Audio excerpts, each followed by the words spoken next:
Mangaira Mangala Batangajin Not so near Lira Yok Heavy Phuket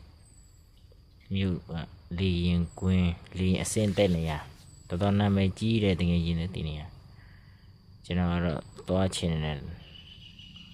Ngani Lao Shibi The Mu Maarane Jam Yu Jam May Yok here Kuro Yok Heavyဒီလေရင်ကွင်းမှာဒီမှာဆိုင်ကယ်နဲ့တော့ရတာတကယ်ကြီးတော့ GPS နဲ့တော့ရတာ GPS နဲ့မောင်းတာတော်တိုင်ပတ်တယ်သူကဟိုတယ်ထဲပဲမောင်းလမ်းပြတယ်ကိုကတော့ကိုသွားတဲ့နေရာတလမ်း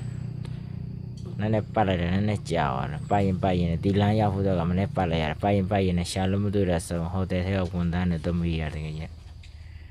နောက်ဆုံးတော့ရောက်ခဲ့ပြီးဆိုင်ကယ်နားတဲ့နေရာလေးတော့Phuket หัดไม้ขาวเราขอจารบ่เลยสลาเลยตงကြီးလေရင်အသက်ဆင်းနေရတော်တော်လေးကိုကျွန်တော်သွားချင်တဲ့နေရာတနေရာလေးဖြစ်တယ် Phuket မြို့မှာရှိတဲ့တငယ်ချင်းတွေဒီနေရာလေးကောင်းကောင်းသိကြမှထင်တာပဲ Phuket မြို့လို့မဟုတ်ဘူး line ပေါ်မှာတငယ်ချင်းတွေဆိုတော့သိကြမှဒီနေရာလေးနာမည်ကြီးတဲ့နေရာဒီနေရာလေးပေါ့လေ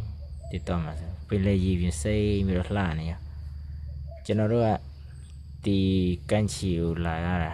တော်တော်လေးကန်ကောင်းတကယ်ချင်းဒီနေ့ဘယ်လိုဖြစ်လဲကန်ကောင်းလဲဆိုတော့မူးလေးတာတော့လေရင်တွေက5မိနစ် sorry 5မိနစ်တော့မဟုတ်ဘူးလေ15မိနစ်သစင်းမိနစ်20လောက်သစင်းနဲ့မကြတော့ဆင်းပါတယ်ခမန်းချီရအဲ့လောက်ပြောရမှာတပူကက်လေရင်ကွင်းအနောက်ကြောဖက်ချမ်းမှာဒီနေရာလေးကျွန်တော်တို့နိုင်ငံသားတွေဆိုများတော့ကြတစ်တော့မတင်ထားတာတွေ့တယ်လှတယ်တကယ်ချင်းကန်းချီတောင်ပြင်းတဲတောင်ပြင်းနေလှနေရောနိုင်ငံသားတွေပုံကြီးပဲတပ်ပုံရိုက်နေကြတယ်ကျွန်တော်တို့တကယ်ကြီး2ယောက်ကတော့လေရင်စောက်ရင်းနဲ့ဗီဒီယိုလေးကိုလိုက်ရိုက်ပြီးတော့ပြောရင်းဆိုရင်လေရင်ဆင်းလာတယ်လေရင်ဆင်းလာတော့တကယ်ကြီးကိုတပ်ပုံရိုက်ပြီးဘယ်သူလည်းမရှိဘူးဆိုတော့2ယောက်တည်းဆိုတော့လှတယ်တကယ်ကြီးကြီးဒီနေရာတော်တော်များများသိကြတယ်ဆူတော့မဆူတော့ပျော်ဖို့လည်းကောင်းပါလေတကယ်ကြီး2ယောက်နောက်ဆုံးတော့လေပြီးပါပြီဆိုတော့